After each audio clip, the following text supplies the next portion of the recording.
Hello ladies and gentlemen, thank you for coming here today. It really means a lot for me and our future generation as well. Now what did I mean by that? Simple. You see, today our current generation is facing a lack of self-confidence because they are being categorized by their race rather than by their person. This is evident through the comparison of three major ethnic groups: blacks, Asians, and whites. Now, if we were to talk about school, everyone could pretty much receive the same education in the United States if they wanted to, due to the benefit of public education. But the problem is that not everyone has the same opportunity to, work equally hard in order to achieve their desired level of degree. You see, it's like everybody wants to eat chicken, but because of each person's different circumstances, they are unable to do so.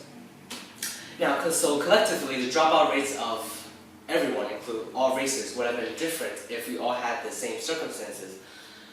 And so in my research of 2014, demographics of high school dropout rates, I found that African Americans has the highest dropout rates among all three races, with more than half as much as whites and 3/4 as much as Asians. Now the question is, why? You see, the main problem lies in poverty. In 2009, a study showed that poor students were 5 times as more likely to drop out of high schools compared to high-income students. Among the three races, African Americans have the lowest household income as well as individual incomes. As you can see from this graph, Asian Americans' household income is almost twice as much as African Americans. Although they have the highest household income rates, this is not always the case. When it comes to individual incomes, whites may take the lead. This is because there are other factors that contribute to the success of a single person. And that's also why there's no single race that's always standing at the top.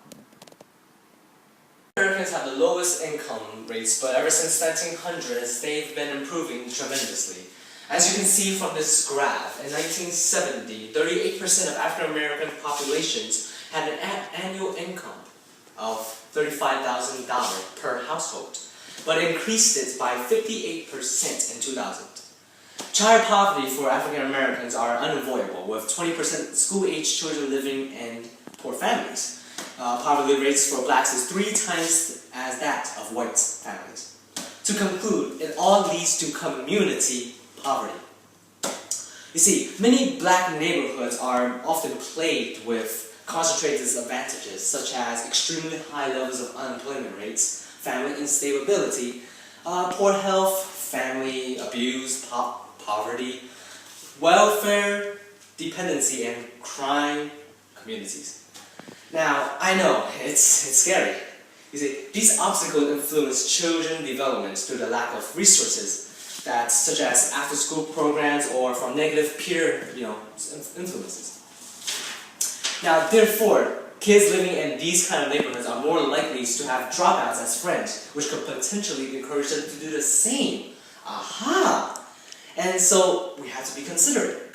Now, with graduation rates, I know, it's significantly connected with dropout rates, but there's something you don't know. You see, throughout different states, a certain race might perform better or worse at another state compared to another race. You see, take a look at this 2010 to 2011 statistics. In Alaska, the graduation rates for the population of blacks is 63%, whereas in Hawaii it is 77%. Also, the graduation rate and dropout rates for whites and Asian Americans are significantly close. For example, in Alabama, white is 77%, whereas Asian is 78%, but in Hawaii, the rates of all three races are very close. For example, the Asian are 81%, the whites are 78%, and the blacks are 77%.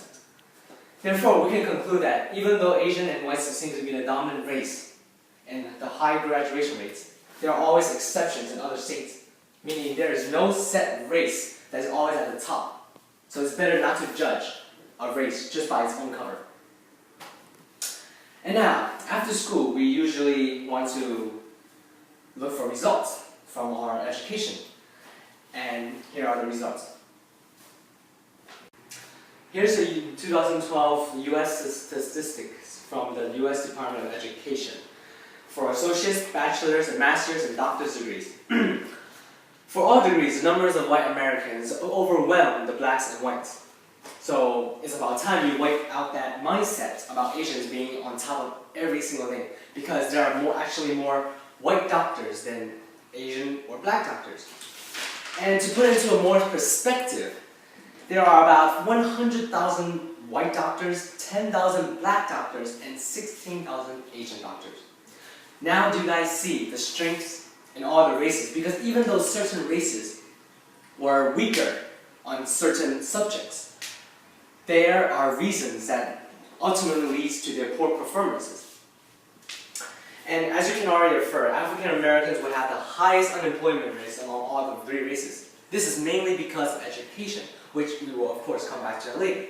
But for now, do you guys want to know how your skin color and being incarcerated would affect your performance in finding a job? Huh? Guess what? In 2001, a sociologist named Deva Pager also thought the same thing. So she she did an experiment. In this experiment, she used a pair of black men and a pair of white men. And each pair, one of them were incarcerated, they were in prison. But overall, they had the same background, they had the same educational statuses, and as well as same clothing. Therefore, Pager recorded the callback rates, and the results for each of these people were quite surprising. Take a look. Okay, we get that having a criminal record is going to cause a massive drop-off from employer responses, and that's nothing really surprising. However, the fact that a white applicant with a criminal record had a greater chance of holding a job position compared to a black applicant with no criminal record whatsoever, it's not right.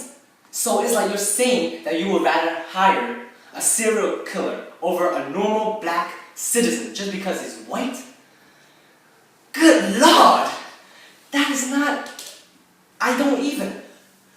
Even Pager was surprised. He wasn't even expecting such results. Now, aside from that depressing study, it's been found that in the US, blacks have shown the greatest decrease in poverty over time compared to whites and Asians. According to the 2008 Bureau of Census, US Department of Commerce, it was found that in the United States, 25% blacks are living in poverty compared to 12% Asians and 11% whites. And from 1960 to 2011, the poverty rates of blacks have been lowering from 33% to 25%. Not only that, based on the Pew Research Center, it was found that in 1966, 42% of African Americans were poor in the US. By 2012, this poverty rate had dropped to 27%. With a huge population of African Americans, how was it even possible? According to the Center for Economic and Policy Research, it was found that from 1979 to 2011, the educational level of blacks had rose from 10% to 26%. From this growing education, it was also noted that the black workforce has increased as well. CEPR reported that the employment of blacks had rose from 21% to 31% in 2011. With the increase of higher education, we are also able to see an increase of employment, which leads to lower poverty. And African Americans are now picking themselves up and quickly catching up to other ethnic groups at an astonishing rate. Now, which race is actually better? The blacks, the whites, or the Asians? Nah, there are no such thing as a perfect race in reality, nor in America, nor around the world. You see, we must begin to realize that success does not ultimately mean the better race. They are only numbers. They do not account for struggles, emotions, or humanity.